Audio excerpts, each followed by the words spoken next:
நம்ப மாட்டீங்க, ஆனால் நம்பிட்டா இதை விட மாட்டீங்க. உங்கள் விருந்தினரை நீங்கள் இந்த மாதிரி வரவேற்க ஆரம்பிச்சிட்டா உங்கள் வாழ்க்கையில் பெரிய மாற்றமே வரும். கண்ணுக்கு எட்டின தூரம் சந்தோஷமும் இல்லை, நம்பிக்கையும் இல்லை அப்படின்னு சொல்பவரா நீங்கள்? இந்த பதிவின் மூலமாக ஒருத்தர் வருவார், வந்தே தீருவார். சாயப்பா சொல்ல தட்ட மாட்டேங்கிற நம்பிக்கை அவருக்கு இருக்குது. மீண்டு வருவேன் என்று கமெண்ட்ல சொல்லிட்டு இந்த முழு பதிவையும் கேளுங்கள்.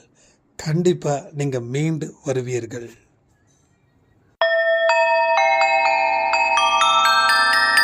ஓம் சாயிரா சாயிரா, ஓம் சாயிரா சாயிரா, ஓம் சாயிரா சாயிரா, அன்பே சாயிரா, பேரன்பே சாயிரா, அகிலம் தளிக்க ஆத்மா விழிக்க அனுதினம் சாயிரா, எங்கள் அன்பே சாயிரா.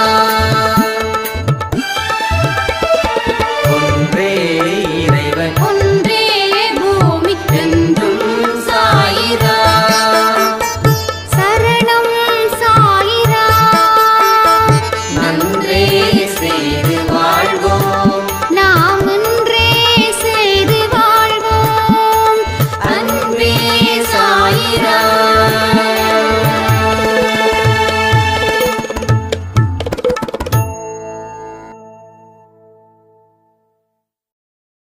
சாயிரா. என் உயிரானவர்களே, முதல்ல ஒரு சின்ன பிரார்த்தனை செஞ்சுக்கலாம். சூலூரில் சின்ன குழந்தைய கொலை பண்ணியிருக்காங்க. அந்த குழந்தையோட ஆன்மா சாந்தி அடையணும்னு சொல்லி நாம் நிச்சயமாக ப்ரே பண்ணிக்கலாம். ஒவ்வொரு தனி மனுஷனுக்கும் வாழ்க்கையில் தனிப்பட்ட முறையில் பொது பிரார்த்தனை நிச்சயமாக இருக்கணும்னு நான் கேட்டுக்கிறேன். ஸோ 8 மணிக்கு செய்யக்கூடிய பிரார்த்தனையை தொடர்ந்து செய்யுங்க. நாம் அதிகபட்சமாக நம்ம யாருக்காக பிரார்த்தனை பண்ணுறோன்னா இந்த குழந்தைங்களுக்கும் பெண்களுக்கும் தான் ஜாஸ்தி நம்ம பிரார்த்தனை பண்ணுறோம். ஓகேங்களா? ஸோ அது மாதிரி இனிமேல் எந்த சம்பவமும் எங்கேயும் நடந்துடக்கூடாதுன்றதில் நாம் எச்சரிக்கையாக இருக்கணும். ஏன்னா நம்மளால் செய்ய முடியக்கூடிய ஒரே விஷயம் என்னென்னா பிரார்த்தனை, பிரார்த்தனை, பிரார்த்தனை. ஸோ இந்த பிரார்த்தனையின் மூலமாக நம்ம பல்வேறு அற்புதத்தையும் அதிசயத்தையும் நாம் பெற முடியுன்ற நம்பிக்கையில் நீங்கள் பிரார்த்தனை செய்யுங்க. ஸோ அந்த குழந்தையோட ஆன்மா சாந்தி அடைய சாய்ப்பா அருள் புரிய வேண்டும் அப்படின்னு சொல்லி பிரார்த்தனை பண்ணி இந்த பதிவை நான் ஆரம்பிக்கிறேன்.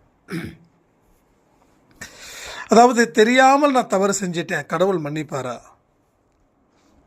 அப்படின்னு ஒரு சாய்ராமுடைய கேள்வி. நிச்சயமாக கடவுள் மன்னிப்பார். ஆனால் யாருக்கு மன்னிக்க மாட்டாருன்னா திரும்ப திரும்ப தவறுகளை செய்துக்கிட்டே இருக்காங்க இல்லையா, அவங்கள கடவுள் மன்னிக்க மாட்டார். தெரியாமல் செய்யக்கூடிய தவறுகளுக்கு கண்டிப்பாக கடவுள் நிச்சயமாக மன்னிப்பார். நீங்கள் கடவுள்கிட்ட மண்டியிட்டு இனி நான் எந்த பாவமான காரியத்தையும் செய்ய மாட்டேன் அப்படின்னு சொன்னதுக்கப்புறம் நீங்கள் பாவத்தை செஞ்சீங்கன்னா இங்கே நிறுத்தி வைக்கப்பட்ட தண்டனையும் புதுசாக செய்வதற்கு உண்டான தண்டனையும் ஒன்றா சேர்ந்து கிடைக்கும். அது நம்மளால் தாங்கிக்க முடியாது. ஸோ நாம் எந்த அளவுக்கு ஒரு பியூரிட்டியோடு இருக்கிறோமோ அப்போ தான் கடவுள் நம்மளை எந்த பிரச்சனைகள் வந்தாலும் ஓடோடி காப்பாற்றுவார். புரியுதா உங்களுக்கு? ஸோ நாம் மனசாலேயோ உடலாலேயோ மற்றவங்களுக்கு நிறைய தீங்கு விளைவிச்சிருக்கலாம். நமக்கே தெரியாமல் நிறைய நடந்திருக்கலாம். அதுக்கு யார் பொறுப்பாக முடியும்? நாம் தானே பொறுப்பாக முடியும். அப்போ நாம் பொறுப்பாகணுன்னா கடவுள்கிட்ட என்ன சொல்லணும்? இனி நான் கவனத்தோடு இருக்கேன், இனி நான் எச்சரிக்கையோடு இருக்கேன், என்னை எந்த இடத்துலையும் தண்டித்து விடாதேங்க சாயப்பா. நான் கொடுத்த வலி எனக்கு புரியுது, அந்த வலி எனக்கு வந்துச்சுன்னா நான் எவ்வளவு துடிப்பேனோ அதே போல தானே பிறரும் துடிப்பார்கள். அதனால் நான் ஒட்டு மொத்தமாக மன்னிப்பு கேட்குறேன். இனி அது மாதிரி நான் செய்ய மாட்டேன்னு சொல்லி ஒரு உத்தரவாதத்தை மட்டும் நீங்கள் கொடுத்துருங்க. அதுக்கப்புறம் அதுலேயே உங்கள் கர்மா வந்து கொஞ்சம் கொஞ்சமாக கடவுள் அழிப்பார். ஏன்னா ஒவ்வொரு கட்டத்திலையும் கடவுள் உங்களை பார்த்துக்கிட்டே இருக்கார். நீங்கள் என்ன பண்ணுறீங்க, என்ன செய்கிறீங்க, என்ன சிந்திக்கிறீங்க, நேற்று எப்படிப்பட்ட வாழ்க்கையை வாழ்ந்தீங்க, இன்றைக்கி எப்படி வாழ்ந்துட்டுருக்கீங்க, நாளைக்கு எப்படிப்பட்ட வாழ்க்கையை வாழுவீங்கன்னு ஒரு பெரிய ஒரு ஆராய்ச்சியை நடத்துகிறாரு இங்கே ஒவ்வொரு மனுஷங்கக்கிட்டேயும். ஏன்னா அவர் ஆராய்ச்சி பண்ணுறதுக்கு அங்கேருந்து வரணும் அப்படின்றதுலாம் இங்கே இல்லை. அவர் நமக்குள்ளே இருந்து ஆராய்ச்சி பண்ணுறார். கடவுள் வெளியில் இல்லை, உள்ளே நம்ம நிறைய சொல்லியிருக்கோம். அது என்னென்னா, எனக்குள்ளே சாயப்பா இருக்கார், உங்களுக்குள்ளே சாயப்பா இருக்கார். ஸோ உங்களுக்குள்ளே இருக்கக்கூடிய சாயப்பா, எனக்குள்ளே இருக்கக்கூடிய சாயப்பா தான் அத்தனை ஆராய்ச்சிகளையும் செய்து கொண்டு இருக்கிறார். அதனால தான் ஒரு சாய்ராம் கூட சொன்னாங்க, நான் சின்னதாக தப்பு பண்ணால் கூட பெரிய அளவுனா நான் தண்டிக்கப்படுறேன்னா அப்போ புரிஞ்சுக்கணும் ஒன்றே ஒன்று தான், நீ ஏன் தப்பு பண்ணுற, அவர் தண்டிக்கிறார் இல்லை, அவர் தண்டிக்கிற அளவுக்கு நம்ம தப்பு செய்யணுமா? இந்த மாதிரியான ஆக்கப்பூர்வமான கேள்விகளை உங்ககிட்ட கேட்டீங்க அப்படின்னா இனி அந்த கேள்விகள் கேட்க முடியாத அளவுக்கு ஒரு உயர்ந்த வாழ்க்கையை நீங்கள் வாழ்ந்துடுவீங்க. சரியா? அதே போல் இன்னொரு சாய்ராம் சொன்னாங்க, குழந்தை பாக்கியம் எனக்கு இல்லை, நான் 10 வருஷமாக கடும் முயற்சியில் நான் போராடிக்கிட்டு இருக்கேன், என்னுடைய ஃப்ரெண்டு தான் நீங்கள் அன்பே சாய் குடும்பத்தில் ஜாயின் பண்ணு அப்படின்னாங்க. ஸோ அவங்கள நாம் வரவேற்கிறோம். அவங்களுடைய பிரார்த்தனை எதுவாக இருந்தாலும் இனி கடவுள் செவி சாய்ப்பாராக. அதே போல் குழந்தை பிறக்கலை அப்படின்றத ஃபீலிங்கை தயவு செய்து இந்த நிமிஷத்தோடு நீங்கள் விட்டுடுங்க. இப்போது ஒரு புது இடம், புது டாக்டர், புது மெடிசன், புது வாழ்க்கை எல்லாமே கிடைக்க போகுது. அடுத்த சில மாதத்துக்குள்ளேயே நீங்கள் கன்ஃபார்மாக கன்சீவ் ஆகிடுவீங்க. இப்போ புது டாக்டர் யாருங்க அப்படின்னா டாக்டர் சாய்பாபா. புது இடம் இதுன்னா அன்பே சாயின்னா ஹாஸ்பிட்டல். புது வாழ்க்கை இதுன்னா உங்கள் வாழ்க்கையில் இதுவரைக்கும் நடந்த அத்தனை சம்பவங்களையும் அழிந்து போயிடுச்சு, நீங்கள் இறந்து போயிட்டீங்க, இப்போது புதுசாக பிறந்திருக்கீங்க. ஸோ புது வாழ்க்கை, புது இடம், புது டாக்டர். இந்த இடத்துல மெடிசனுக்கு பதிலாக என்னென்னா ப்ரேயர், அவ்வளோதான். ஸோ ப்ரேயர் எப்படி செய்யணும், நீங்கள் கன்சீவ் ஆயிட்டீங்கன்னா கடவுளுக்கு என்ன பண்ணுவீங்க, நன்றி சொல்லுவீங்க இல்லையா? அந்த நன்றியை இப்பொழுது இந்த பதிவின் மூலமாக சொல்லுங்கள். ஸோ நேம் வந்து கலைசெல்வி, அவங்க நேம் வந்து சொல்லியே நீங்கள் பேசுங்கண்ணா அப்படின்னு சொன்னதால் நம்ம சொல்கிறோம். ஸோ கலைசெல்வி சாய்ராமுக்கு சாயப்பா பிரசவம் பார்க்க போவதற்காக நன்றி அப்படின்ற ஒரு வார்த்தையை இங்கே இருக்கக்கூடிய எல்லா சாய்ராமும் கமெண்ட் பாக்ஸில் கமெண்ட் பண்ணுங்கள். என்ன நேமு? கலைசெல்வி. அவங்களுக்கு யார் பிரசவம் பார்க்க போகிறாங்க? நாம் சாயப்பா, டாக்டர் சாயப்பா. புரிஞ்சுக்கிறீங்களா? ஸோ அவர் தான் பிரசவம் பார்க்க போகிறாரு. அவர் சொல்லக்கூடிய ஒரே 2 மருந்து இருக்குங்க. அந்த 2 மருந்து தான் உங்கள் வாழ்க்கைக்கு தேவை. என்ன மருந்து? ஒன்று நம்பிக்கை அப்படின்ற ஒரு மருந்தும், இன்னொரு மருந்து பொறுமைன்ற ஒரு மருந்தும். இந்த 2 மருந்தும் நீங்கள் காலையில், மதியானம், சாயந்தரம், நைட்டு மட்டும் இல்லைங்க, ஒரு நிமிஷமும் அதை விழுங்கிக்கிட்டே இருக்கணும். புரியுதா? ஸோ எப்பெல்லாம் உங்களுக்கு அதிகப்படியான ஸ்ட்ரெஸ் இருக்குதோ அப்போல்லாம் ஒரே ஒரு தண்ணி, சின்ன டம்ளரில் தண்ணி, அதில் கொஞ்சம் உதி போட்டு சாயப்பா உங்களுக்கு மருந்து கொடுக்கறது போல் அதை நினச்சி நீங்கள் விழுங்கணும். எப்பெல்லாம் ஸ்ட்ரெஸ்ஸில் இருக்கீங்களோ அப்போல்லாம். அடுத்தது எப்பெல்லாம் நம்பிக்கையில் இருக்கீங்களோ அப்பெல்லாம், அதாவது மகிழ்ச்சியாக இருந்தாலும் சரி, ஒரு விதமான அழுத்தத்தில் இருந்தாலும் சரி, இந்த 2 மருந்து அது எப்படி தண்ணியில் ஊற்றி தண்ணியில் உதிய நினச்சி, அதுதான் உங்கள் மருந்து. அந்த மருந்தோடைய பெயர் என்ன தெரியுமா? நம்பிக்கையும் பொறுமையும். இந்த 2 மருந்தையும் கலந்து தண்ணியில் கலந்து நீங்கள் குடிக்கிறீங்க. ஸோ சந்தோஷமாக இருந்தாலும் சரி, இல்லை ஒரு விதமான மனசை வெறுத்து போனாலும் சரி, குடிச்சிட்டு 5 நிமிஷம் சாயப்பா உங்களை சரி பண்ணுறாருன்னு நினச்சிக்கோங்க. எத்தனை நிமிஷம்? 5 நிமிஷம் சரி பண்ணுறாருன்னு நினச்சிக்கோங்க. பட் இந்த ஒரு விஷயத்தை தயவு செய்து நம்பிக்கை இல்லாத மனுஷங்க கிட்ட நீங்கள் சொல்லாதீங்க. கடவுள் மேலே நம்பிக்கை இருக்கிறவங்க கிட்ட கூட சொல்லுங்க. ஆனால் அளவுக்கு அதிகமாக ஓவராக சொல்லிடாதீங்க. ஓகேவா? எந்த அளவில் சொல்ல முடியுமோ அந்த அளவில் சொல்லுங்கள். அது ரொம்ப ரொம்ப ரொம்ப ரொம்ப ரொம்ப ரொம்ப ரொம்ப முக்கியமானது. ஏன்னா உங்களை நிறைய பேர் டிஸ்கரேஜ் பண்ணுவாங்க. ஓகேவா? அதனால தான் சொல்கிறேன், முடிஞ்சதுக்கு அப்புறம் நீங்கள் சொல்லுங்கள். முடியறதுக்கு முன்னாடி நீங்கள் தயவு செய்து சொல்லாதீங்க. ஸோ குழந்தை பாக்கியத்துக்கு மட்டும்தான் இந்த மருந்தா அப்படின்னு நீங்கள் கேட்கலாம். இப்போயே சொல்கிறேன், நீங்கள் ஆரோக்கியமாக இருக்கணும் அப்படின்னாலும் இந்த மருந்து தான். எல்லாத்துக்கும் ஒரே மருந்து தாங்க. எல்லா டிசீஸ்க்கும் இல்லை, எல்லா ஸ்ட்ரெஸ்ஸுக்கும் இல்லை, எல்லா ப்ராப்ளத்துக்கும் இந்த 2 மருந்து தான். இந்த மருந்தை மட்டும் நீங்கள் ரெகுலராக குடிங்க. நான் திரும்பவும் சொல்கிறேன், சந்தோஷமாக இருக்கும்போதும் புரிஞ்சுக்கணும். இதுக்கு முன்னாடி நம்ம என்ன சொன்னோம்? துக்கத்தில் இருக்கும்போது, துன்பத்தில் இருக்கும்போது தினமும் பிரார்த்தனை பண்ண சொன்னோம். ஆனால் இப்போ எப்படி சொல்கிறோம்? சந்தோஷமாக இருக்கிறோம், ஏதோ ஒரு விஷயம் நடந்துருச்சு, ஹாப்பியாக இருக்கும், உடனே சாய்ப்பாவுடைய அந்த உதவி எடுத்து ஒரு டானிக் குடிச்சிருங்க. ஒரு ஒரு சோர்வாக இருக்குது, உடனே குடிச்சிருங்க. அதனால தான் சின்ன டம்ளர் தண்ணி. நீங்கள் எவ்வளோ டம்ளர் தண்ணி குடிக்கணும்னு எனக்கு தெரியாது. ஜென்ரலாகவே 4 லிட்டர் தண்ணி, 2 லிட்டர் 2 லிட்டர்னு நினைக்கிறாங்க. ஒரு 3-4 லிட்டர் வரைக்கும் தண்ணி குடிக்கலாம்னு நினைக்கிறேன். ஸோ அதுக்கு தகுந்தது போல் நீங்கள் கொஞ்சம் குடிச்சிக்கோங்க. பட் உதி இல்லையே என்ன பண்ணுறதுன்னா பரவாயில்ல, உதி இல்லைனாலும் பரவாயில்ல, தண்ணியை மருந்தாக நினச்சி குடிக்கணும். இது சாயப்பாவினால் வழங்கப்பட்ட ஒரு மருந்து. புரியுதா உங்களுக்கு?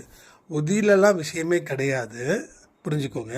இருந்தால் குடியுங்க, இல்லைனாலும் நம்ம சரி பண்ணிக்கலாம். ஸோ எப்பேற்பட்ட பிரச்சனையாக இருந்தாலும் சரி, இந்த 48 நாட்களில் ஒரு டம்ளர் தண்ணி உங்களுக்கு இன்று முதல் மருந்தாக மாறப்போகிறது. ஸோ 48 நாட்களில் உங்களுடைய நோய் இருந்துச்சுன்னா அது தீரப்போகுது. உங்கள் கடன் இருந்துச்சுன்னா அதற்கு உண்டான வருமானம் கிடைக்க போகுது. குழந்தை பாக்கியம் கிடைப்பதற்கு உண்டான இதுவும் இருக்குது.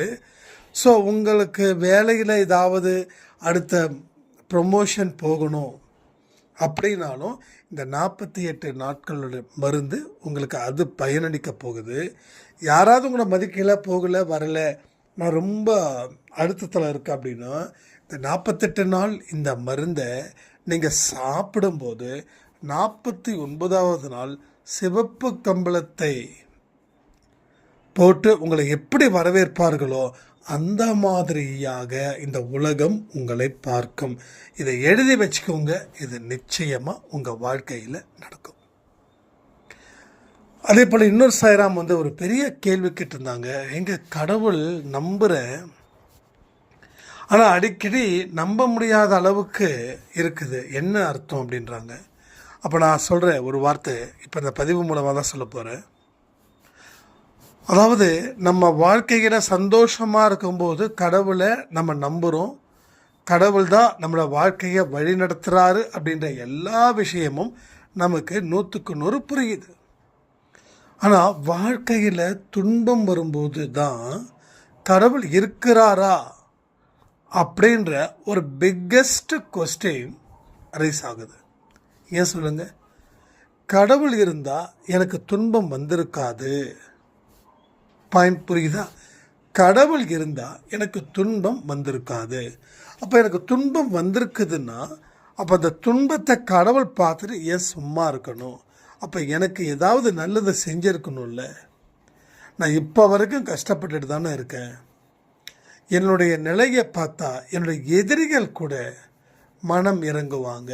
ஆனால் என்னை படைத்த கடவுள் ஏன் மனம் இறங்கலை அப்படின்னு சொல்லி நீங்கள் ஓயாமல் அழுது கொண்டு தான் இருக்கிறீர்கள். இல்லை, மாற்று கருத்தே இல்லை. அப்போது இந்த மாதிரி நம்பிக்கை இல்லாத தனம் வருது. ஏன்னா அழுதா கண்ணை துடைக்கணும், அதானுங்க கடவுள், எனக்கும் அதான் உங்களுக்கும் தானே. ஆனால் ஒப்பாரி வச்சா கூட ஒப்பாரி நிறுத்த மாட்டேனாருன்னா அப்போ இவர் கடவுளாக இருக்காரா இல்லையான்னு அந்த கேள்வி வரும். ஸோ சந்தோஷமாக இருக்கும்போது நம்ம நம்புகிறோம், சந்தோஷம் அற்ற நிலையில் நம்ம இருக்கும்போது நாம் நம்பலை. அதுக்கு காரணம் துன்பம். இப்போ இந்த துன்பத்தை துரத்தனா வாழ்க்கையில் வாழ முடியுமான்னு கேட்டிங்கன்னா எஸ். இந்த துன்பத்தை எதிர்த்து நின்று போராடணும். நான் திரும்பவும் சொல்லக்கூடியது ஒன்றே ஒன்று தான், துன்பமும் தோல்வியும் அவமானமும் ஒரு சவால்களாக பாருங்கள். எதை எடுத்துக்கொள்கிறீர்களோ அதுதான் உங்கள் வாழ்க்கை. இதை தோல்வி, இதனால் நான் கண்ணீர் சிந்தணும், இதனால் துன்பம், இதனால் நான் அழுதுகிட்டு தான் இருக்கணும் அப்படின்னு அந்த தோல்வியை அந்த முறையில் நீங்கள் எடுத்துக்கிட்டால் அதே முறையில் தான் நீங்கள் வாழ முடியும். இந்த தோல்வி எனக்கு கிடைச்சிருக்கக்கூடிய ஒரு பெரிய பொக்கிஷம். இந்த தோல்வியில் இருந்து என்னால் மீண்டு வருவதற்கு வாய்ப்புகள் கடவுள் கொடுத்துருக்காரு. அதனால் இது எனக்கு எந்த இடத்துலையும் எனக்கு தோல்வியாக அமையப்போவது இல்லை அப்படின்ற ஒரு நிலைப்பாட்டை நீங்கள் எடுத்துட்டீங்க அப்படின்னா இந்த தோல்வி உங்களுக்கு வெற்றியாக மாறும். இதை புரிஞ்சுக்கோங்க, சரியா?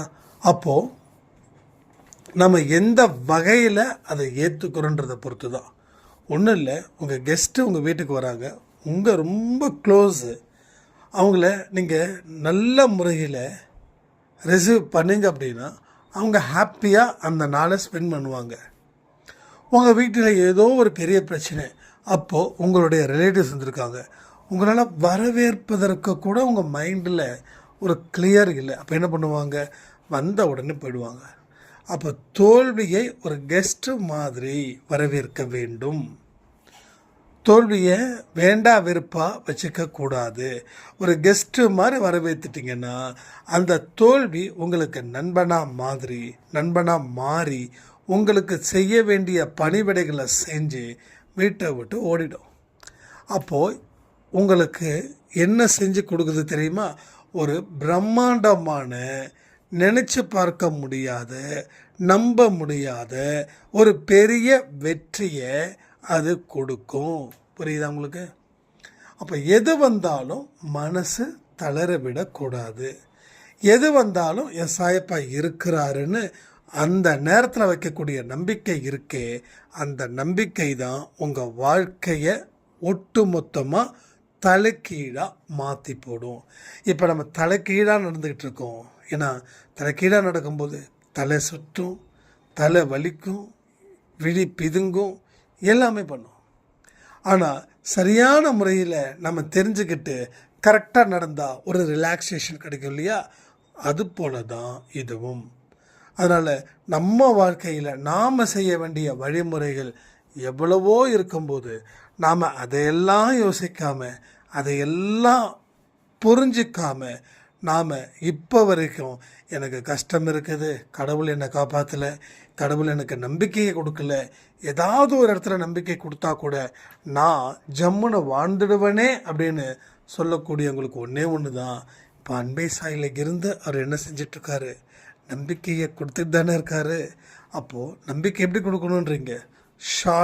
ஸ்வீட் அண்ட் ஷார்ட்டாக சொல்லிடணுன்னா அப்படிலாம் முடியாதுங்க. கடவுள் நிறைய நேரம் கண்டிப்பாக உங்களுக்கு சில கருத்துக்களை சொல்ல தான் செய்வார்.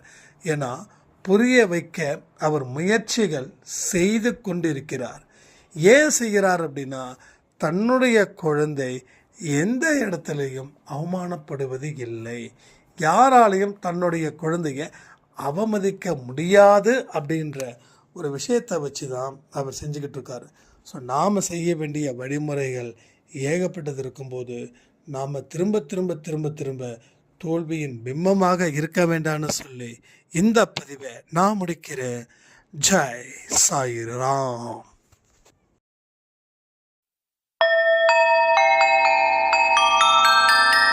ஓம் சாயிரா சாயிரா, ஓம் சாயிரா சாயிரா, ஓம் சாயிரா சாயிரா, அன்பே சாயிரா, பேரன்பே சாயிரா.